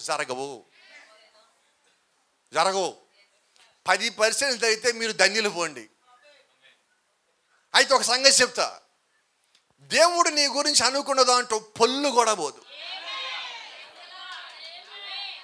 హల్లెలూయా. రెండో సంగతి చెప్తా, దేవుణ్ణి ప్రేమించేవాడు భార్యను ప్రేమిస్తాడు. నిజమేనా? ఏం రావట్లేదు, గట్టిగా చెప్పొచ్చు. ఎందుకంటారంటే ఈరోజు ఈ సంగతి ఎందుకు మాట్లాడాల్సి వచ్చిందంటే, ఈరోజు నిజంగా భర్తను ప్రేమించే స్త్రీ అయితే ఆమె దేవుణ్ణి ప్రేమిస్తుంది. నిజమేనా? ఎందుకంటే దేవుడు నీకు భర్త అయి ఉన్నాడు. నీ కళ్ళ ముందున్న భర్తనే ఆయన ఎలాంటి కాసేపు పక్కన పెట్టు. నువ్వు సరిగా ఉంటే, బైబిల్లో ఒక మాట రాసి ఉన్నది, భార్యలు తమ ప్రవర్తన ద్వారా భర్తలను రాబట్టవచ్చును. ఇదేనా ఉన్నది? అదే రాసింది. మరి ఇది కూడా చెప్పట్లేదు మీరెవరు? ఎందుకని ఆ మాట రాశారంటే, దేవుడు పుట్టినప్పుడే, స్త్రీని పురుషుని గారిని పుట్టించినప్పుడే బైబిల్లో ఒక మాట ఉన్నది. పౌలు గారు ఒక జ్ఞానయుక్తమైన మాట మాట్లాడు, నీ భార్య బలహీనమైన ఘటమని ఎంచి ఆమెను సన్మానింపుము. ఇప్పుడు ఆమెను ఏం చేయాలి? రోజు కుర్చీలో కూర్చోబెట్టి ఒక శాలువా కొని కప్పాలా? నా భర్త నాకు శాలువా కప్పలేదండి, ఈరోజు నన్ను ప్రేమించలేదు. ఆయన అక్కడ ఏం చెప్పాడంటే, ఆమెకి ఏ సమయంలో గౌరవం ఇవ్వాలని ఆ సమయంలో ఇచ్చేయి, నీకు జీవితకాలం సమస్య రాదు పో. కానీ మనం ఏం చేస్తామంటే, ఆమెకి ఎక్కడ విలువ ఇవ్వాలో అక్కడ ఆమెను తిడతాం, మిగతా అన్నిటి నువ్వు గౌరవించావు. బాజీ బ్రదర్ ఏమవుద్ది అప్పుడు చెప్పనా? నీకు గౌరవం ఇచ్చే చోట ఆమె అడ్డుగా నుంచి ఉంటుంది. ఏమైంది? నా భార్య నన్ను గౌరవించట్లా, నా భర్త నన్ను ప్రేమించట్లా. ఇక్కడ సమస్య ఎక్కడుంది? ఆశ్చర్యం చెప్పనా? ఇద్దరిలో ఉన్నది. ఇప్పుడు ఎవరనాలా? ఇద్దరండి హట్ అయిపోతారండి. ఒక చిన్న సంగతి మీరు చెప్తాను. ఒకసారి ఒక సహోదరుడు ఇతర దేశాల నుంచి వచ్చాడు. Praise the lord. పెళ్ళి 2.5-3 సంవత్సరాలు అయింది. యవనస్తుడు పోలీస్ కానిస్టేబుల్. ప్రార్థన చేయడానికి వచ్చారు. మేము ఇంట్లో ఉన్నాము. ఆ రోజు కూడికి లేదు, ఇంట్లో ఉంటే ఎవరో పాస్టర్ గారు ఇక్కడే ఉన్నారని తెలిసాక ఆయనతో ప్రార్థన చేయించనంటే ప్రార్థన కొరకు వచ్చున్నాం. వాళ్ళు వచ్చారు, మాట్లాడుతున్నా. ఏంటంటే పిల్లలు లేరు పాస్టర్ గారు, ప్రార్థన చేయమన్నా. ప్రార్థన చేస్తా ఆయన చేయబెట్టి ఇట్లా ఆగిపోయి నన్ను పక్క తీసుకుపోయాడు. వాళ్ళిద్దరిని అక్కడే ఉన్నాను, పక్క తీసుకెళ్ళాడు. అలా మేము అటు పక్కన సందు ఉంటే తలుపేసి అవతలు తీసుకెళ్ళాడు. తీసుకెళ్ళాక వాళ్ళిద్దరు ఏ ప్రాబ్లం లేదన్నాడు. ఆ పిల్లోడికే పిల్లలు ఈమెతో కనకూడదా, ఈమెను విడిచిపెట్టి పోవాలని, పిల్లలు కననీయకుండా చేస్తాడని, అతను ఏమేమి చేస్తున్నాడో పిల్లలు కననీయకుండా ఉండటానికి అన్నీ చెప్పున్నాడు. నేను అప్పుడే ఈ వివేచన వరం గురించి తెలుసుకుంటున్నాను. 2018 ఆయన అన్నీ చెప్తా ఉంటే నాకు అది అప్పటికి పూర్తిగా లోపలికి పోటలా, నమ్ముతున్నానుగా లోపలికి పోటల్లా. ఆయన అన్నాడు, మాట్లాడతా నువ్వు నమ్మట్లే కదా అన్నాడు. నేను అన్నాను, నమ్ముతున్నాను కానీ నేను ఇప్పటిదాకా చూడలేదు ఇట్లాంటి అన్న. ఒప్పుకోవాలి కదా. సరే ఒక్క నిమిషం ఉండని ఆ బ్రదర్ని సౌద్ ఇటు రా అన్నాడు. వచ్చాడు. భార్యని అక్కడే ఉన్నాడు. మేము ముగ్గురు అక్కడ మాట్లాడుతున్నాం. అతను క్షమించండి మాట ఇక్కడ నేను చెప్తా ఉన్నా, కానీ వివేచన వరం ఎలా ఉంటుందో మీకు అందరికీ తెలియాలి. అతను బెడ్రూమ్లో ఏమేం చేస్తాడో మొత్తం చెప్పాడు అక్కడ. అతను ఎమ్మటే కాళ్ళ మీద పడి కాళ్ళు పట్టుకుంటున్నాడు, ఎవరు చెప్పమాకండి పాస్టర్ గారు అని. కళ్ళు తుడుచుకొని ఇతరులకు వచ్చాడు, ప్రార్థన చేస్తున్నాడు. చేస్తా ఆయన ఇద్దరికి ప్రార్థన చేశాడు. తప్పెవరిది? ఒకటిదే. Praise the Lord. ఇద్దరికి ప్రార్థన చేశాడు. ఆమెలో కూడా ఏదైనా బలహీనత తీసే ప్రభు అని ప్రార్థన చేశాడు. ఇతందే తప్పని తెలిసి ఈయనకే. కానీ ఒక సేవకుడు ఎలా చేశాడంటే, ఇప్పుడు ఇతందే తప్పని ప్రార్థన చేస్తే అక్కడికి వెళ్ళిన తర్వాత భార్య ముందు ఇతను ఎక్కడ తక్కువైపోతాడోనని ఇద్దరికి కలిపి ప్రార్థన చేసి పంపించాడు. మేము పైన ఫస్ట్ ఫ్లోర్లో ఉన్నాం. వాళ్ళిద్దరూ కళ్ళు తుడుచుకొని ఇలా దిగుతూ ఉంటే ఆమెను పిలిచాడు, అమ్మాయి ఇట్రా అన్నాడు. నీకు అబ్బాయి కావాలా అమ్మాయి కావాలని అడిగాడు. వివేచన వరకు గురించి మాట్లాడుతున్నాను. అబ్బాయి కావాలా అమ్మాయి కావాలన్నాడు. ఎవరైనా పర్లేదు పాస్టర్ గారు, పిల్ల పుడితే చాలు నాకు అన్నది. మెట్లు దిగే 2 మెట్లు, ఇంకొకరికి ప్రార్థన చేయబోతాడు. మళ్ళీ వెనక్కి పిలిచి మీద వెనక్కి రండి అన్నాడు. మీకు కవల పిల్ల పుడితే నీకేమైనా అభ్యంతరమా అన్నాడు. 2019లో వాళ్ళు కవల పిల్లలు పుట్టారు. Praise the lord. ఇప్పుడు నేను చిన్న చెప్పింది మీ జ్ఞాపకం ఉన్నదా? లోపం ఎవరిది ఉన్నది? ఒక్కడిదే ఉన్నది. భర్త భార్య పక్కన పెట్టండి, ఒక్కడిదే ఉన్నది. కానీ ప్రార్థన ఏం చేయాలి ఇప్పుడు? వాళ్ళిద్దరు ఒకటి కాబట్టి ఇద్దరికి కలిపి చేయాలి. ఇప్పుడు వాళ్ళిద్దరు విడదీయలేదు ఆయన. అర్థమవుతుందా మీకు? ఈరోజు సంఘము దేవుడు కూడా ఒక్కటై ఉన్నారు. దేవుడి తప్పు ఉన్నదా? నీ భర్త తప్పు ఉన్నదా? ఆత్మ సంబంధంగా దేవుడి గురించి మాట్లాడుతున్నా. ఆయనది ఏ తప్పు లేదు. కానీ నీ నిమిత్తం నా నిమిత్తం భారం మోసింది ఎవరు? మొత్తం ఆయన భారం మోస్తున్నాడు. ఇప్పుడు పునరుద్ధరణ చేయాలంటే ఆయన నీ లోపలికి వచ్చి నిన్ను నీ స్థానానికి తేవాలి. ఎందుకంటే నీ అంతటిగా నువ్వు నీ స్థానం తెలుసుకోలేవు, నీ అంతటిగా నీ స్థానంలోకి నువ్వు రాలేవు. కాబట్టి ఆయన ఆత్మను మన కొరకు పంపించున్నాడు. ఈ పంపబడిన ఆత్మ చేసే పని ఏంటంటే మనల్ని తిరిగి ఏ వాక్యంలోంచి అయితే బయటకు వచ్చామో నిన్ను ఆ వాక్యంలోకి తీసుకొస్తుంది, నిన్ను నీ స్థానానికి నడిపిస్తుంది. మనం ఏ అపోస్తల బోధలోంచి బయటకు వచ్చామో తిరిగి దేవుడు అదే అపోస్తల బోధలోకి తీసుకొచ్చి నిన్ను నుంచోబెట్టున్నాడు. ఏ బయలుపాటు అయితే నువ్వు లేకుండా ఉన్నావో, ఏ బయలుపాటు నీకు కావలసి ఉన్నదో దేవుడు ఈ గడియ నీకు ఈ గడియకు కావలసిన బయలుపాటు నీకు ఇచ్చున్నాడు. Praise the lord. దేవుని నామానికి మహిమ ఘనత ప్రభావం కలుగును గాక. ఆమేన్. గమనించండి, it's a promise for a single person in the family. పునరుద్ధరణ అనేది కాలానికి, పునరుద్ధరణ అనేది సంఘానికి, పునరుద్ధరణ అనేది సంఘ కాలానికి, పునరుద్ధరణ అనేది కుటుంబానికి, అది వ్యక్తికి కూడా అయి ఉన్నది. అంటే ఇప్పుడు దేవుడు ఒకేసారి ఎత్తబడిలోకి తీసుకుపోవడానికి దేవుడు ఒక సంఘం కావాలి, అంటే వధువు కావాలి. అదే సమయంలో ఈ వధువు ఎవరంటే అక్కడక్కడ ఉన్న దేవుడు యొక్క వ్యక్తులై ఉన్నారు. అంటే ఇప్పుడు ఒప్పుదల ఎక్కడి నుంచి రావాలంటే వ్యక్తి హృదయంలోంచే రావాలి. దేవుని నామానికి మహిమ. It's a prophecy for those who believes in Christ. క్రీస్తునందు విశ్వాసం ఉంచిన వారికి ఈ యొక్క ప్రవచనము, ఇది అందరికీ కాదు. క్రీస్తునందు విశ్వాసం ఉంచిన వారికి. ఏ విశ్వాసము? పునరుద్ధరణ ఉన్నది, పునరుత్థానం ఉన్నది, రాకడ ఉన్నది అనే నమ్మే వారి కొరకే ఈ పునరుద్ధరణ. ఎందుకు దేవుడు అని తిరిగి తీసుకొచ్చి పెడుతున్నాడు? మీరు గమనించండి. మొదటి నిర్గమంలో దేవుడు అక్కడ ఒక ప్రవక్తను పంపించాడు, అగ్నిస్తంభం పంపించాడు, మేఘస్తంభం పంపించాడు, ఆయనే వచ్చాడు, ఆయన నడిపించాడు, ఆయన తీసుకుని పోయాడు. మరి ఇప్పుడు మూడో నిర్గమంలో ఏం జరగాల? ఆయన అక్కడ ఏం చేశాడో మళ్ళా మొత్తం ఇక్కడ చేయవలసి ఉన్నాడండి.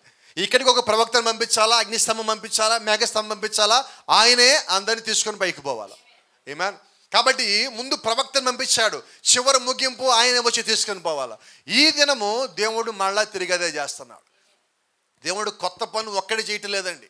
అన్నీ ఆల్రెడీ ఆయన చేసి మాదిరి చూపించి చేస్తానని చెప్పిన ఏవైతే ఉన్నాయో అవే ఆయన మళ్ళా చేస్తూ ఉన్నాడు. ఆమేన్. దేవుని నామానికి మహిమ. చూడండి, ఒక చిన్న మాట మీరు చెప్పనండి.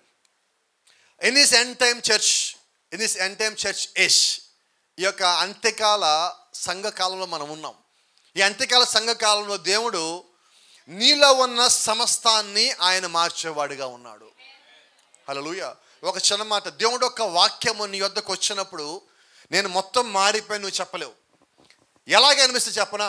నువ్వు మొట్టమొదట మారావు అన్నప్పుడు అది నీ లోపల కన్నా బయట నువ్వు జీవించే విధానాన్ని మారుస్తూ ఉంటుంది. అబ్సల్యూట్లీ రైటేనా?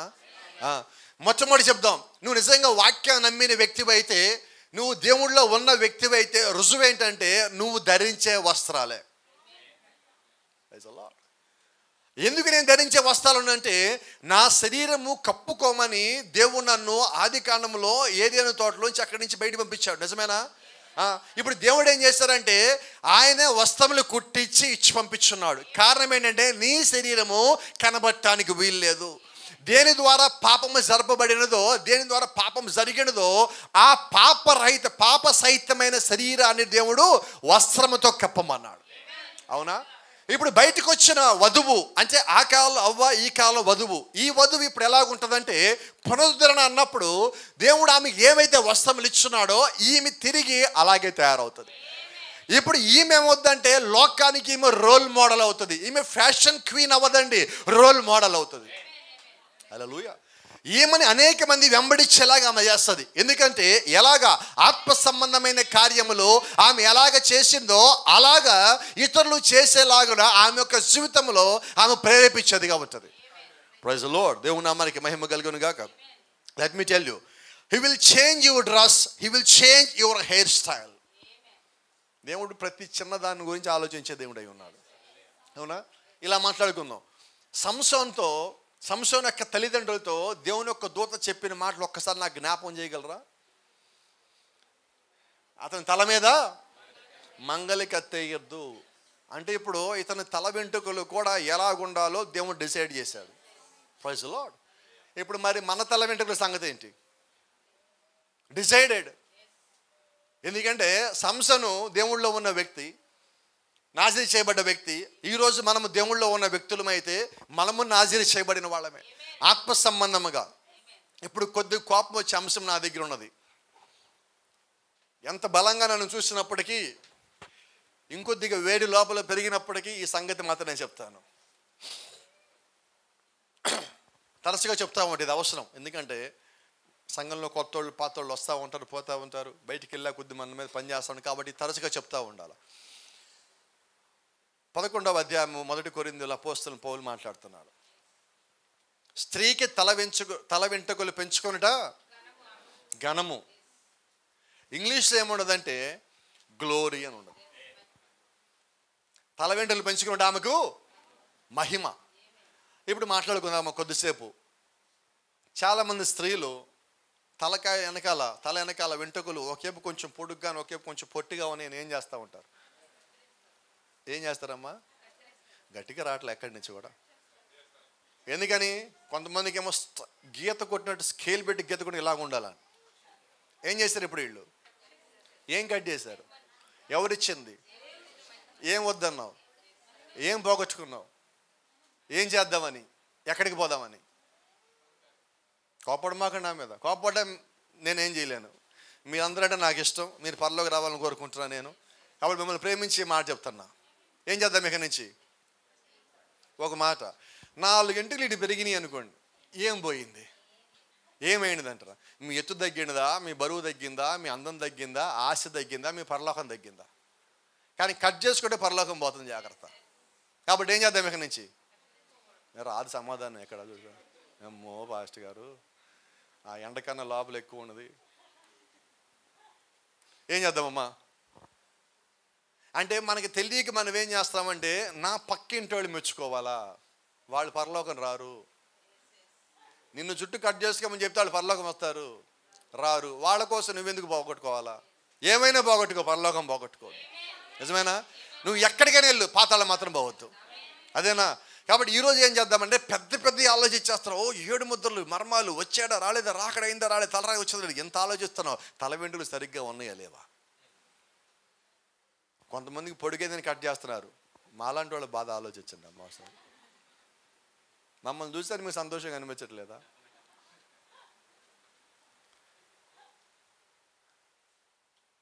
మొన్న క్రాఫ్ట్కి వెళ్ళాను నేను. వాళ్ళు బాగా తగ్గించమంటారు సార్ అన్నాడు. ఆ సహోదరం ఒకసారి ఇలా చూసా, ఏముంది తగ్గిస్తావు అన్నా.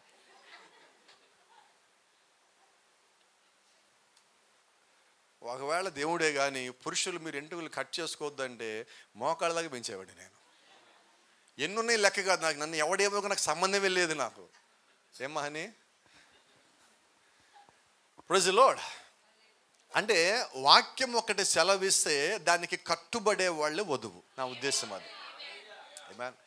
మీరు గమనించండి, శాంసన్లో శక్తి ఎప్పుడు పోయింది? గట్టిగా చెప్పండి అమ్మ.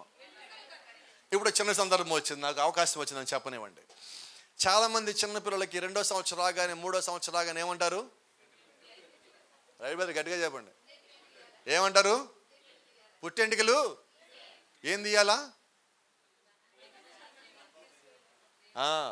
స్త్రీలకి జుట్టు కట్ చేసుకోవటం ఎంతైతే తప్పో పురుషులకి గుండు కొట్టించడం అంతే తప్పు. ఎక్కడ రావట్లేదు ఇటు పక్క నుంచి. రానియండి అమ్మా గట్టిగా. ప్రవక్త ఒక మెసేజ్ చెప్తున్నాడు, ఎందుకు జబ్బులు వస్తున్నాయి అంటే జుట్టు కట్ చేయించడం వల్ల వాళ్ళ శక్తి మొత్తం పోతుంది అన్నాడు, గుండు చేయించడం వల్ల. ఏం చేద్దాం ఇప్పుడు? నాకు చిన్నప్పుడు సంవత్సరానికి ఒకసారి ఎండాకాలం వచ్చిందంటే గుండు చేయించిన అలవాటు ఉన్నది. ఇప్పుడు ఆ సమస్య లేదు నాకు. నేను ఎప్పుడు క్రాఫ్ చేయించానో కూడా నా భార్య గుర్తుపట్టలేకపోతుంది. ఏ పెద్ద సమస్య ఏమి కాదు నాకు. ఎందుకని చెప్తా ఉన్నానంటే నిజంగా దేవుడు నీ కొరకు ఏది ఇచ్చాడో అది నీతో పాటే ఉంటుంది. అవునా? దీనికి సంబంధించి ఒక చిన్న మాట చెప్తా. పునరుద్ధరణ అనేది ఎలా ఉంటుందని దాని గురించి ఒక మెసేజ్లో ప్రాఫిట్ మాట్లాడుతూ అంటున్నాడు. ఒకరోజు ఆయన తల దూకుంటున్నాడు. మీకు తెలుసా ప్రవక్త తల మీద చుట్టూ ఎంత ఉంటుందో? జ్ఞాపకం ఉందా మీకు? తల దూకుంటే భార్య వచ్చి అడిగినది, అక్కడ ఏమున్నాయని దూవుతున్నావు అన్నది. నేను ఎదుర్కొన్నానమ్మా. ఎదుర్కొన్నాక నేను నా కొరకు ఏదైనా రాసి ఉండదు ఎత్తుకుని నా కొరకు దొరికినది. ఇది ఏముందని దూవుతున్నావు అన్నది. ఈయన అన్నాడు, తల దూవుతున్నా ఆపట్లేదు ఈయన. ఆయన ఒక మాట అంటున్నాడు, నా తల వెంట్రుకలను ఒక్కటి కోల్పోలేదు.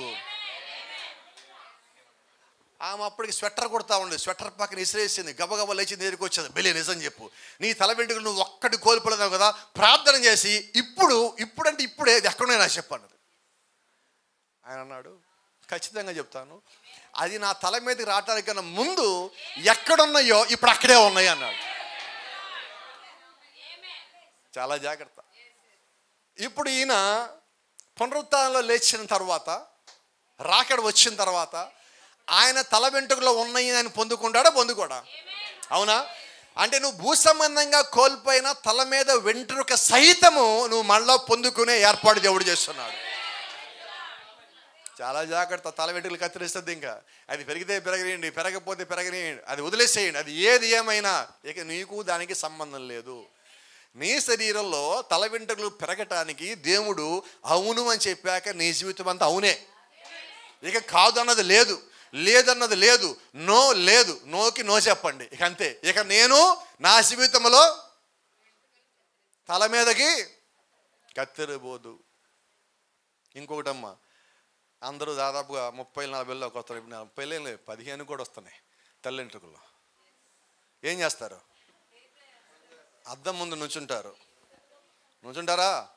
ఏం చేస్తారు? అద్దం ముందు నుంచొని ముందు ఒక అద్దం, వెనక ఒక అద్దం, 2 అద్దాలు పెడతారు. నాకు తెలియదని ఆ ఏజ్ నుంచి రాలేదా? ఏం చేస్తారు ఇప్పుడు? దాని వరకు తీస్తున్నారు. నిజమేనా? తీసి ఏమనుకుంటున్నారు? ఎవరిని మోసం చేశారు? అవునా? తెల్లవాడిని నల్లయ్య చేసుకున్నాం. ఎవరిని మోసం చేసాం? కోపడు మాకండి, మిమ్మల్ని ఎవరు నేను కోపట్ల బాధ పెట్టట్లా. ఇక జరుగుతున్న సంగతి మీకు చెప్తున్నా. దేవుడు నీకు తెల్ల వెంట్రుక ఇచ్చినది నేను ప్రేమించా. అవునా? పాత నిబంధనలో ఒక మాట ఉంటుంది, ఇప్పుడు లేదు. అది ఇప్పుడు దాన్ని మార్చేసాం మనం. ఏం మార్చేసామంటే నీ తల వెంట్రుకలో ఒక్కటి కూడా నువ్వు తెలుపు నలుపు చేయలేవని పాత నిబంధనలో ఉన్నది. ఒక్కటి కూడా. కానీ ఈరోజు ఒకటే తల మొత్తం చేస్తున్నాం. ఎన్ని రోజుల్లో? కొద్ది రోజులే, టెంపరీ. నేను అంటున్నా, ఇది ఎంత సంతోషం ఇచ్చింది నీకు? తాత్కాలికం. కానీ శాశ్వతం ఏంటి? మేము కూడా అప్పుడప్పుడు ఫోటోలు పెట్టినప్పుడు కొంతమంది ఫోన్లో వస్తామండి, కొద్దిగా రంగు వేసుకోవచ్చు కదా అని. ఎందుకు? ఒకసారి చర్చ అయిపోయి ఇక్కడి నుంచి వెళ్తున్నాం మేము. ఆ 0 లైన్లో గేట్ ఏదో పడింది. గేట్ కన్నా ముందు ఒకసాట ఎండాకాలంగా అదేంటిది కూల్ వాటర్స్ ఏవో ఉంటాయి, సంథింగ్ కూల్ డ్రింక్స్ ఏవో ఉంటాయి. అక్కడ ఆగాం. ఆగితే కార్డు వర్దించాం. నేను, నా భార్య, మైకేల్ కూర్చున్నాం ముందు, వెనకాల స్మైలే కూర్చున్నది, మామే కూడా కూర్చున్నాడు వెనకాల. కూల్ డ్రింక్ కావాలా అని వచ్చారు వాళ్ళు, లెమన్ వాటర్ ఏదో కావాలని చెప్పారు. మైకేల్ని చూసి మాటలు వచ్చి అనుకోని ఆమె, తాతకి ఏం కావాలో అడుగు అన్నది.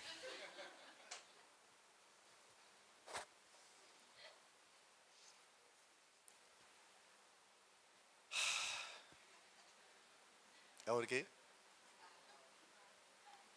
ఎవరికి తాత?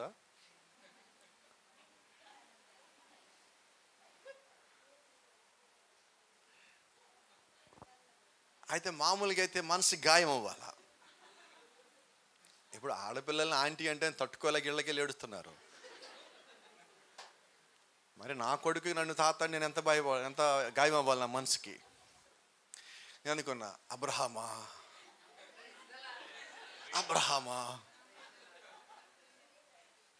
నన్ను 40+కే తాత అంటే అబ్రహాంనేమని ఉండాలా. కాబట్టి నేను చిన్నవాడిని అబ్రహాం కన్నా. ఐ డోంట్ మైండ్, వాళ్ళు ఏమనుకుని నాకు సంబంధం లేదు. ఆమేన్.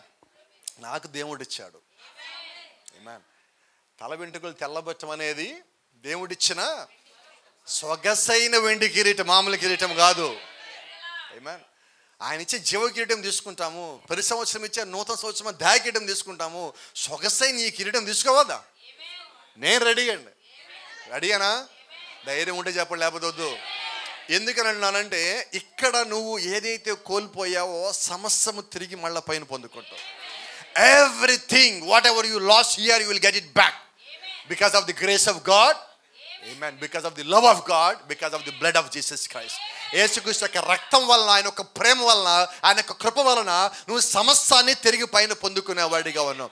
అయితే దానికన్నా ముందుగా నీవు పునరుద్ధరణలో పరిపూర్ణమైన స్థితికి నువ్వు రావాల్సి ఉన్నావు. అక్కడ దాకా రాకుండా నువ్వు దేన్ని పొందుకోలేవు. ఈరోజు ఆ స్థితికి నువ్వు రావాలంటే చిన్నయే నిన్ను బలహీనతకు గురి చేస్తున్నది.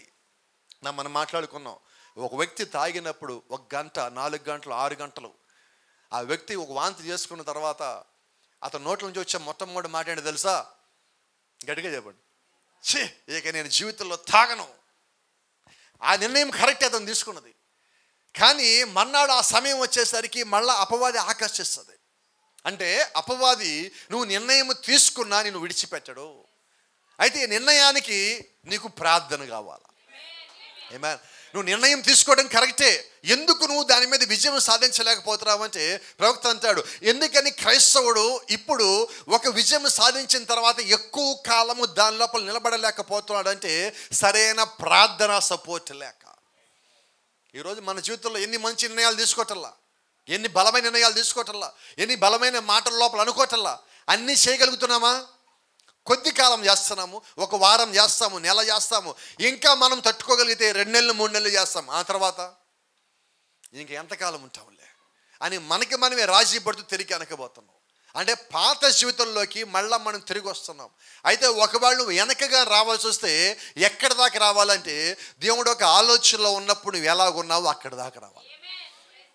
నువ్వు వెనక్కి పడిపోవటం కాదు, లోకంలో పడిపోవటం కాదు, ప్రార్థనల నుంచి బయటకు వచ్చేయడం కాదు, సంఘంలో విశ్వాసం లేకుండా ఉండటం కాదు, కానీ దేవుడి యొక్క చిత్తంలో నువ్వు ఉన్నప్పుడు ఎలాగైతే ఉన్నావో తిరిగి అక్కడి దాకా వెళ్ళిపోవాలి.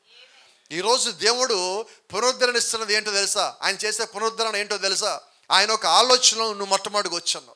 ఆ తర్వాత ఆలోచన వ్యక్తపరచబడి మాటగా వచ్చినది.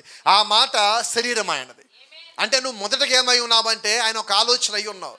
అంటే ఇప్పుడు దేవుడు నిన్ను ఈ శరీరం నుంచి ఆయన ఆలోచనలో ఉన్నప్పుడు నువ్వు ఎలాగైతే ఉన్నావో అక్కడికి ఇప్పుడు తీసుకుపోతా ఉన్నాడు.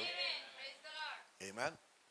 అంటే ఇప్పుడు అక్కడ దాకా వెళ్ళాలంటే 1 తిరిగి జన్మించడం కావాలా, 2 వాక్యానుసారంగా జీవించేది కావాలా, తర్వాత ప్రార్థన కావాలా, బలమైన తీర్మానం కావాలా.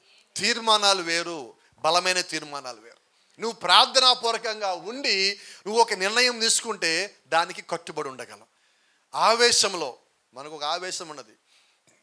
ఈ ఆవేశం ఎంతసేపు ఉంటుందో దానికి ఒక పేరు ఉన్నది, క్షణిక ఆవేశం అంటాం. మన నిర్ణయాలు ఎప్పుడు తీసుకుంటాం? అవునా? ఇంట్లో తల్లిదండ్రులు పిల్లల్ని తిట్టారు, కొట్టారు, నిర్ణయం ఏం తీసుకుంటాం? వెళ్ళిపోవాలా ఇంట్లో నుంచి, నేను ఒప్పుకోను అసలు వీళ్ళని, ప్రజాస్వామ్య దేశాన్ని కొట్టడం ఏంటి అంటాం. అవునా? కానీ బయటికి వెళ్ళాక ఇంట్లో ఉండటమే కరెక్ట్. ఏం జరిగింది అంటే నువ్వు ఆ కొద్దిసేపట్లో తీసుకునే ఆ ఆవేశంలో తీసుకునే నిర్ణయం ఎప్పుడు సరైనది కాదు. ఎప్పుడు అంటా ఉంటాను నేను, నువ్వు దేంట్లో ఫెయిల్ అవ్వగానే ఎమ్మటే నన్ను అందరూ ఫెయిల్ అనుకుంటారేమో అని నిర్ణయం తీసుకుంటే నువ్వు మళ్ళీ ఫెయిల్ అవుతావు. ఎందుకు దేవుడు నిన్ను ఫెయిల్ చేశాడు అంటే ఒక్కటే కారణం అండి, నీవు ఇంకా ప్రార్థనలో ఎదిగి బలమైన నిర్ణయం తీసుకుంటే నువ్వు ఆశించిన దానికన్నా దేవుడు నిన్ను పై స్థాయిలో ఉంచుతాడు. ఎందుకు నేను త్వరపడి నిర్ణయాలు తీసుకోవద్దంటే కారణం ఇది. మనకి నిర్ణయాలని స్పీడు ఎలా తీసుకుని అలా చేస్తాం, ఎలా చిటికేసులో నిర్ణయం అయిపోతుంది. అయిపోయిందండి, నిర్ణయం తీసేసుకున్నాండి, అయిపోయింది, ఇంకంతే ఇంకేం లేదు, అయిపోయింది. నేను తరచుగా చెప్తా ఉండాలి, నిర్ణయాలు తీసుకున్న వాళ్ళతో ఎప్పుడో ఒక మాట అంట, మీ నిర్ణయం తీసుకున్నారు కదా కొద్ది కాలం వెయిట్ చేయండి. ఆ మాట కష్టంగా ఉంటుంది కానీ వెయిట్ చేయాలి. ఇప్పుడు నిర్ణయం తీసుకుందాం ఎత్తబాటులోకి వెళ్ళిపోదామని, ఏం చేద్దాం? అయిపోద్దా? అవ్వదు. ఏం చేయాలా? వెయిట్ చేయాలా? అమ్మ అప్పుడు దాకా ఏం వెయిట్ చేస్తావంటే నువ్వు ఎక్కడే ఉంటావు. కాబట్టి నీ జీవితంలో ప్రతి ఒక్కటి కూడా దేవుణ్ణి పుట్టగానే అన్నీ ఇచ్చేలా, నీ యొక్క జీవిత ప్రయాణం ప్రారంభించి ముగించే లోపు ప్రతి చోట దేవుడు నీకు కావాల్సినన్నింటిని పెట్టున్నాడు. ఆమేన్. మీరు ఎప్పుడైనా పరుగు పందెం చూస్తే 4 కిలోమీటర్లు 10 కిలోమీటర్లు పరుగు పందాలు ఉంటాయి, 20 కిలోమీటర్లకు పరుగు పందాలు ఉంటాయి. మీరు ఆ పరుగు పందెం కానీ చూసినట్లయితే మధ్యలో వాళ్ళకి వాటర్ బాటిల్స్ పెట్టి ఉంటాయి, ఐస్ ఉంటుంది, కూల్ డ్రింక్ ఉంటుంది, విటమిన్స్ ఉంటాయి, ఇవన్నీ ఉంటాయి. వీళ్ళు కొద్ది దూరం పరిగెత్తిన తర్వాత వీళ్ళు అలసిపోతారని తెలిసి నిర్వాహకులే వాటిని పెట్టారు. నిజమేనా? మరి ఇప్పుడు నీ జీవితం అనే పరుగు పందెం నువ్వు పరిగెత్తుతా ఉన్నప్పుడు నువ్వు ఎక్కడికి వచ్చాక అలసిపోతావో, ఎక్కడ నీకు ఏది కావాలో దేవుడికి తెలిసి ముందుగానే అక్కడ స్టాల్ పెట్టి ఆ స్టాల్లో నీ శరీరము, నీ ఆలోచన, నీ సాక్ష్యము, నీ జీవితము, నీ విశ్వాసం బలం పొందుకోవటానికి కావలసిన పదార్థాలను, ఆత్మీయమైన పదార్థాలను దేవుడు అక్కడ పెట్టున్నాడు. ఇవన్నీ ఎందుకంటే నువ్వు దాన్ని ముగించాలి. ఆ ముగించే లోపు దేవుడు నీకు అన్ని ఏర్పాట్లు చేస్తున్నాడు. ఆ ఏర్పాటు ప్రకారమే ఈరోజు నేను ముందుకు పోవాలా. నీ సొంత ఆలోచన నా సొంత ఆలోచన కానే కాదు. ఆ రకంగా నువ్వు ముందుకు వెళ్ళినప్పుడు నువ్వు పడిపోయే వారి లిస్టులో ఉండవు. ఇప్పుడు అవేమీ లేకపోతే అన్ని కిలోమీటర్లు పరిగెత్తితే వాడు ఏమవుతాడు? Praise the lord. పడిపోతాడు లేడా? చనిపోతాడు లేడా? మీరు గమనించండి, కొన్నిసార్లు పోలీస్ పరుగు పందాల్లో, ఆర్మీ పరుగు పందాల్లో కొద్దిమంది ఊపిరి బిగబెట్టి పరిగెత్తేస్తారు, మొత్తానికి చేరుకుంటారు, ఆడికి వెళ్ళాక లేవడు. ఇప్పుడు డిపార్ట్మెంట్లు తిడతారు, అలా పెట్టారు, ఇలా పెట్టి అలా చేస్తారని. వాడు ఎందుకు అట్టగయ్యాడు? ఎంతకి he never practised. Over confidence ఒకటి ఉంటుంది, అవునా? దీనివల్ల ఏమవుతుంది? ఇదే కదా, నేను పరిగెత్తేస్తా, ఏమైంది వెళ్ళేపాటికి. ఈరోజు నీ జీవితం కూడా అంతే. ప్రార్థనలు లేకపోతే నీ జీవితం అంతే. ప్రతిరోజు ప్రార్థన లేకపోతే నువ్వు ఒక్కరోజు పరిగెత్తలేవు పైకి. కాబట్టి ప్రతిరోజు నీ ప్రార్థన నీ జీవితంలో దాని భాగం నీకు ఇవ్వాలి, ఆ శక్తి నీకు ఇవ్వాలి, ఆ ప్రభావం పనిచేయాలి. నువ్వు ఎందుకు ప్రార్థించాలంటే నువ్వు ఇంట్లోంచి బయటికి వెళ్ళిన దగ్గర నుంచి తిరిగి వచ్చేంత వరకు అపవాది నీ మీద ప్రభావం చూపించకుండా. ఎందుకంటే ఈరోజు మనం చేసే పనుల్లో, జీవించే జీవితంలో నీ పనిలోకి వెళ్ళాక నువ్వు ప్రార్థన చేయడానికి సమయం దొరకదు. ఆలోచనలో కూడా దేవుడు రాడు నీ కొన్నిసార్లు, అంత ఒత్తిడిలో నువ్వు గడుపుతున్నావు. కాబట్టి దానికి తగ్గట్టుగా ప్రార్థన ఇంట్లో నీకు ఉండాలి కదా, అవునా? ఈరోజు ఆఫీస్లోకి వెళ్ళి మనం కూర్చున్నాక నువ్వు ఆఫీస్లో జాయిన్ అవ్వటల్లా, డ్యూటీలో నీకు తెలుసో తెలీదు, ఇంట్లోంచి బయలుదేరటానికల్లా ముందే నీ మైండ్ అంతా ఆఫీస్కి వెళ్ళిపోయినది. అంటే ఎప్పటి నుంచి నువ్వు ఆఫీస్లో పనిచేస్తున్నావంటే ఇంట్లో ఉదయం లేచి రెడీ అవుతున్న దగ్గర నుంచి నువ్వు రెడీ అవుతా టైంని చూస్తున్నావు. అర్థం ఏంటంటే నేను లేట్ అవుతున్నానేమో, అంటే నువ్వు ఇంట్లో లేవు, వెళ్ళిపోయేది అక్కడికి. అంటే ఎప్పటి నుంచి నువ్వు ప్రార్థనలో ఉండాలంటే నువ్వు ఇక్కడి నుంచి వెళ్ళటానికన్నా ముందు నుంచి తిరిగి వచ్చేంత వరకు నువ్వు ప్రార్థనలో ఉండాలంటే నీకు అవకాశం లేదు. దానికి తగిన ప్రార్థనా జీవితము, విశ్వాసము నీ ఇంట్లోంచే రావాల్సి ఉన్నది. అంటే నువ్వు సిద్ధపడటానికన్నా ముందు, నీ దైనందిన జీవితం నువ్వు ప్రారంభించడానికన్నా ముందుగానే నువ్వు ప్రార్థనలో గడపాలా. అందుకే నేను చెప్తా ఉంటా, సంఘం నుంచి ఇంటికి వెళ్ళగానే, చెప్పులు ఇప్పగానే ఫస్ట్ ఏం చేయాలంటే ఈరోజు విన్న వాక్యము నా మీద, నాలోను, నా కుటుంబంలోను పని చేయాలని యజమాని ప్రార్థించండి. ప్రార్థిస్తారా? చేయవలసి ఉన్నాం. నువ్వు ఎంత పెద్ద ప్రార్థన చేసావో కాదు, ఒక్క నిమిషం ప్రార్థన చేసినప్పటికీ వెళ్ళే ప్రయాణంలో వచ్చే ప్రయాణంలో దేవుడిని చేసే సహాయము, వాక్యంలో దేవుడిని చేసే సహాయము, నువ్వు తీసుకున్న నిర్ణయము, తీర్మానము, దేవుడు కావలసిన శక్తిని ఇవ్వమని అడిగేది అన్నీ అక్కడే ఉన్నాయి. అది మళ్ళా పనిచేయాలి. తర్వాత సంగతి, ఇంట్లో నీకు సమయం దొరికినప్పుడు, కుటుంబంతో సమయం గడిపేటప్పుడు ప్రతి ఒక్కరితో చెప్తా ఉన్నా, ఏ ఇద్దరు కుటుంబంలో వ్యక్తులు కలిసినా మీరు వాక్యం గురించి మాట్లాడండి, కొద్ది సంగతులు మాట్లాడండి, సాక్ష్యాలు మాట్లాడండి, ఆత్మీయంగా బలపరచుకోండి. మీరు చదివిన పుస్తకాల్లో, విన్న వర్తమానాలు, వాక్యంలో కుటుంబానికి బలమును శక్తినిచ్చేది, ఐక్యతని కలిపేవి ఏమున్నాయో అవి మాట్లాడుకోండి. అవునా? కానీ ఇప్పుడు మనం ఎలాగున్నాం? ఏ స్థాయికి వచ్చామంటే ఈరోజు కుటుంబంలో కూడా విమర్శలు చేసుకునే స్థాయికి వచ్చేసాం. దేవుడు వచ్చింది నువ్వు విమర్శలు చేసుకోమని కాదు, ప్రేమించమని. విమర్శతో మనం సంపాదించగలమా, ప్రేమతో సంపాదించగలమా? గట్టిగా చెప్పండి. అవునా? ఇప్పుడు ప్రేమ ఎక్కడ ఉండాలా? క్రీస్తు నీలో ఉంటే ప్రేమ నీలో ఉండాలి. ఈరోజు క్రీస్తు మనల్ని ఎలా సంపాదించాలంటే ప్రేమించి సంపాదించాడు. అదే ప్రేమ మనలో కనిపిస్తే మనం ఇంకొకటి సంపాదించాలి కదా. మనం ఇక్కడికి వచ్చిందే సంపాదించడానికి. నేను మారకుండా ఇంకోటి ఎలా మారమని చెప్పగలను? మనం ఇంట్లో బయటికి వెళ్తే ఎవరికైనా మారమని చెప్తే నీలో తప్పు అంటే వాళ్ళేమంటున్నారు? ముందు నువ్వు మారు, అయిపోయా. మన పడ్డ కష్టం, నీకు వాక్యం తెలుసు, వర్తమానం తెలుసు, సత్యం తెలుసు, అయినప్పటికీ ఏమైనది? నా జీవితం సరిగా లేకపోయిన కారణం చేత ఇంకొకటి చెప్పడానికి వీలునే స్థితికి వచ్చున్నాం. దేవుళ్ళలో పరిపూర్ణంగా ఎదగటం అంటే ముందు నన్ను నేను దేవుడికి సమర్పించుకోవాలా. అవునా? ఇగడే వర్తమానంలో ఒక వర్తమానం పేరు చెప్తాను మీకు. నీ జీవితము సువార్తకు తగినట్టుగా ఉన్నదా? మనం ఇంకొకటి సువార్త చేయాలన్నా, చెప్పాలన్నా, సంపాదించాలన్నా ముందు నా జీవితం పరిపూర్ణంగా ఉండాలా, నా కుటుంబం పరిపూర్ణంగా ఉండాలా, నేను పరిపూర్ణంగా ఉండాలా. వాక్యక్రమంగా ఉన్నప్పుడు వాళ్ళని చూడమన్నప్పుడు ఇదిగో వాళ్ళు మారారు, వీళ్ళు మారారు కాదు, నేను మారాను, నా జీవితం మారింది, నా కుటుంబం మారింది అని నువ్వు చూపించినప్పుడే ఎదుటోళ్ళు వాక్యంలోకి, వర్తమానంలోకి, క్రమంలోకి, నిత్య జీవంలోకి నీ ద్వారా వచ్చేవాళ్ళు అయి ఉంటారు. కాబట్టి ఈరోజు నేను మారటం అనేది చాలా ప్రాముఖ్యం. ఆ తర్వాత మనం మారేది, కుటుంబం మారేది. ముందు ఎవరికి వాళ్ళు నేను పరిపూర్ణంగా దేవుడికి లోబడాలా. ఆయన ఇచ్చే చివరి కాలంలోకి వచ్చున్నాం, చివరి గడియలోకి వచ్చున్నాం. ఆయన ఏదైతే పరిపూర్ణంగా పునరుద్ధరణ చేస్తానన్నాడో ఆ గడియ ఈ గడియ ఉండదు. ఈ గడియ ప్రాముఖ్యమైనది. ఇక్కడ కానీ మనం మారలేదా ఇక ఎక్కడ మారే అవకాశం లేదు. కాబట్టి చివరి అవకాశం దేవుడు మనకి ఇచ్చాడు. నీ జీవితంలో ఇదే నీకు మొదటిది కావచ్చు, అయితే జ్ఞాపకం పెట్టుకో, ఇది చివరి కాలము. కాబట్టి వచ్చే ప్రతి అవకాశాన్ని చివరిది అనుకొని మనం మారవలసి ఉన్నాం. ఆమేన్. God bless you. దేవుడు మిమ్మల్ని దీవించును గాక. షాలోమ్.